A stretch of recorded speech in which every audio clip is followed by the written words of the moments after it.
भारतीय विदेश नीति के लिए एक और बड़ा सिरदर्द पैदा कर रही है।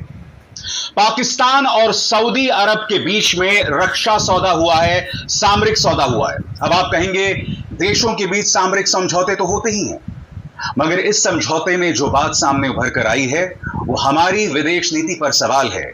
इस समझौते के अंतर्गत एक देश पर हमला दूसरे देश पर हमला माना जाएगा। सरल शब्दों में कहा जाए, अगर पाकिस्तान भारत के अंदर आतंकवाद को बढ़ावा देता है और अगर ऑपरेशन सिंदूर दोबारा शुरू होता है, तब सऊदी अरब उसे सऊदी अरब पर हमला मानेगा। आज मैं प्रधानमंत्री नरेंद्र मोदी से एक सवाल पूछना चाहता हूं।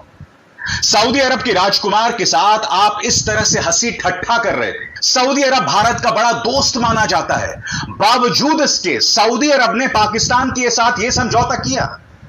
मैं आज प्रधानमंत्री से पूछना चाहता हूं, विदेश मंत्री एस जयशंकर से पूछना चाहता हूं कि विदेश नीति की नाकामी नहीं तो क्या है? आखिर क्या मजबूरी है कि सऊदी अरब जो है वो पाकिस्तान से इस तरह का समझौता कर रहा है, जबकि इससे पहले हमने सऊदी अरब की कई वाजिब और गैर वाजिब चीजों में मदद की है। मैं फिर आपसे पूछना चाहता हूं, आखिर सऊदी अरब ने पाकिस्तान के साथ ये समझौता क्यों किया? भारत के लिए ये बहुत बड़ी खबर है। पाकिस्तान और सऊदी अरब के बीच नाटो जैसा करार हुआ है। इजराइल और भारत के लिए ये अहम खबर, क्योंकि ये दो देश नाटो जैसा करार इनके बीच हुआ है। किसी भी देश पर हमला, दोनों देशों पर हमला जो है माना जाएगा। पाकिस्तान पर हमला मतलब सऊदी अरब पर हमला, और सऊदी पर हमला मतलब पाकिस्तान पर हमला। जाहिर सी बात है, ये करार जो हुआ है नाटो जैसा करार इसे माना जा रहा है, और इस करार का सबसे बड़ा असर जो है भारत और इजराइल पर देखने को मिल सकता है। पिछले दिनों हमने देखा था किस तरह से पाकिस्तान को धूल चटाई थी, लेकिन सऊदी से करार के बाद अगर अब पाकिस्तान पर किसी तरह का कोई हमला होता है तो इसे सऊदी पर हमला माना जाएगा।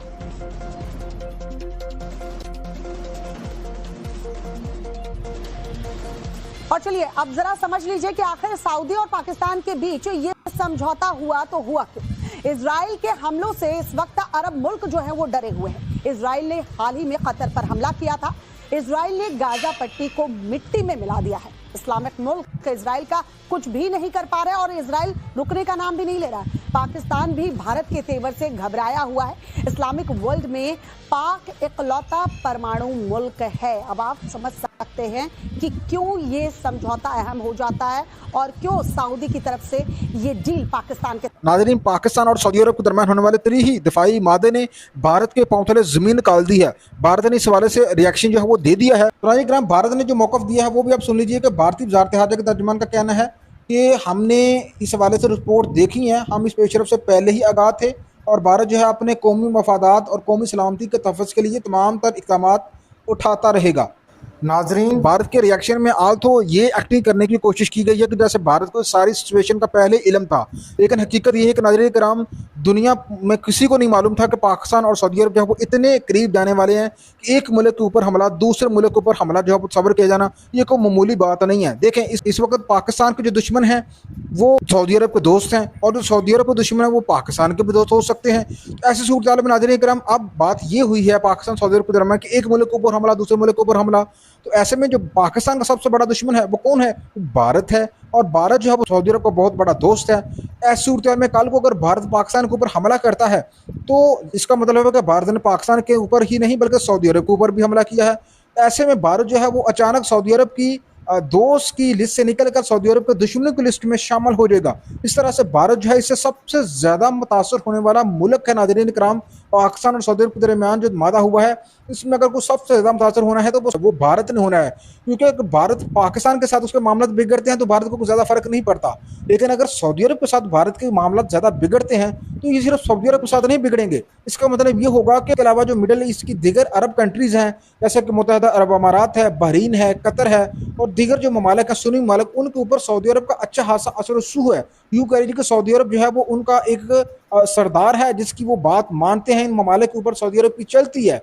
ऐसी सूरत हाल में भारत की ना सिर्फ सऊदी अरब से बिगड़ेगी बल्कि पूरे मिडिल ईस्ट से ताल्लुकात जो है उसके खराब होंगे, और इससे ना सिर्फ ताल्लुकात खराब होंगे बल्कि भारत की कमोपेश $180 बिलियन की तजारत जो है जो कि इन ममालिक के साथ वो करता है सालाना, वो मुतासर होगी। और भारत जो है वो अपने तेल का जो ज़्यादातर हिस्सा है अरब ममालिक से जो है वो खरीदता है। LNG वो कतर से खरीदता है, ऑयल है उसका 80% वो सऊदी अरब से खरीदता है। तो इससे वो भी बहुत बड़ी मात्रा में मुतासर होंगे। और सबसे बड़ी बात ये होगी भारत के लिए कि भारत की बहुत बड़ी तादाद में जो अवाम है वो इन ममालिक में नौकरियां कर रही है, जॉब कर रही है, और कितनी बड़ी अमाउंट में जो है वो ज़र मुबादला भारत को भेजा जा रहा है। तो ये मैं समझता हूँ कि ये मादा भारत के लिए एक जहर की गोली की हैसियत रखता है। देखें, ये तो सबको पता है कि कश्मीर का मामला मौजूद है आज तक भी, और भारत और पाकिस्तान के दरमियान किसी भी वक्त कश्मीर के मामले को लेकर मामला जो है वो खराब हो सकते हैं। तो ऐसी सूरत हाल में अगर भारत दोबारा पाकिस्तान के ऊपर कल को दहशतगर्दी के वाक़े के बुनियाद पर हमला करता है, तो भारत जो है पाकिस्तान के ऊपर हमला नहीं करेगा, बल्कि भारत सऊदी अरब के ऊपर भी हमला करेगा। इस तरह से भारत जो है बहुत ज़्यादा जो है वो इस मादे से अफेक्ट होने वाला है।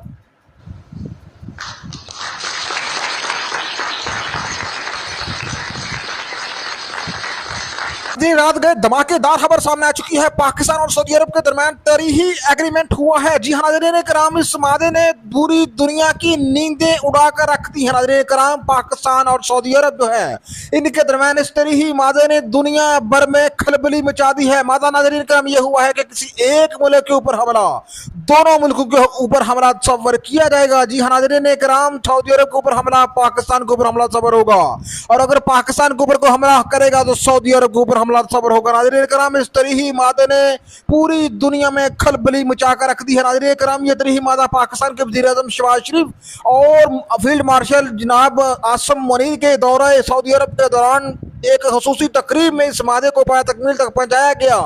इस मादे के तहत नाज़रीन कराम मजीद कहा गया है कि पाकिस्तान न सिर्फ हरीमैन शरीफैन की सिक्योरिटी की जिम्मेदारी अपने जुम्मे लेगा, बल्कि पूरे सऊदी अरब की अगर सालमियत को खतरा होता है तो पाकिस्तान सऊदी अरब के साथ खड़ा होगा। और साथ साथ नाज़रीन कराम, अगर पाकिस्तान के ऊपर हिंदुस्तान हमला करता है तो सऊदी अरब पाकिस्तान के साथ खड़ा होगा। नाज़रीन कराम, इस खबर ने पूरी दुनिया में खास तौर पर हिंदुस्तान में खलबली मचा कर रख दी है। यानी कि अगर हिंदुस्तान अगर पाकिस्तान के ऊपर हमला करता है तो हिंदुस्तान के साथ अब सऊदी अरब दोस्ती नहीं निभाएगा, बल्कि वो पाकिस्तान के साथ खड़ा होगा, और पाकिस्तान और सऊदी अरब मिलकर हिंदुस्तान के खिलाफ लड़ेंगे। यही नहीं नाज़रीन कराम, अगर सऊदी अरब के ऊपर कल को इसराइल किसी किस्म की शरारत करता है, उसके ऊपर हमला करता है, जिस तरह से उसने कतर के ऊपर हमला किया, तो नाज़रीन कराम पाकिस्तान सऊदी अरब के साथ खड़ा होगा, और पाकिस्तान सऊदी अरब के साथ मिलकर इसराइल के खिलाफ लड़ेगा। ये न सिर्फ इंडिया और इसराइल की बात नहीं है, दुनिया का कोई मुल्क भी अगर इन दोनों मुल्कों के ऊपर हमला अवर होता है तो नाज़रीन कराम ये दोनों मुल्क मिलकर मुकाबला करेंगे। सिर्फ ये बल्कि सऊदी अरब नाज़रीन कराम पाकिस्तान में मुख्तलिफ दफाई शोबों के अंदर बहुत बड़ी सरमायाकारी करने जा रहा है, जिसका नाज़रीन कराम ये बात अब वादा होगी कि अरब आ गया पाकिस्तान की मुट्ठी में, और अरब जो है वो अमेरिका से आ चुके हैं तंग, क्योंकि अमेरिका ने दिया है धोखा अपने बहुत ही करीबी इत्तेहादी कतर को।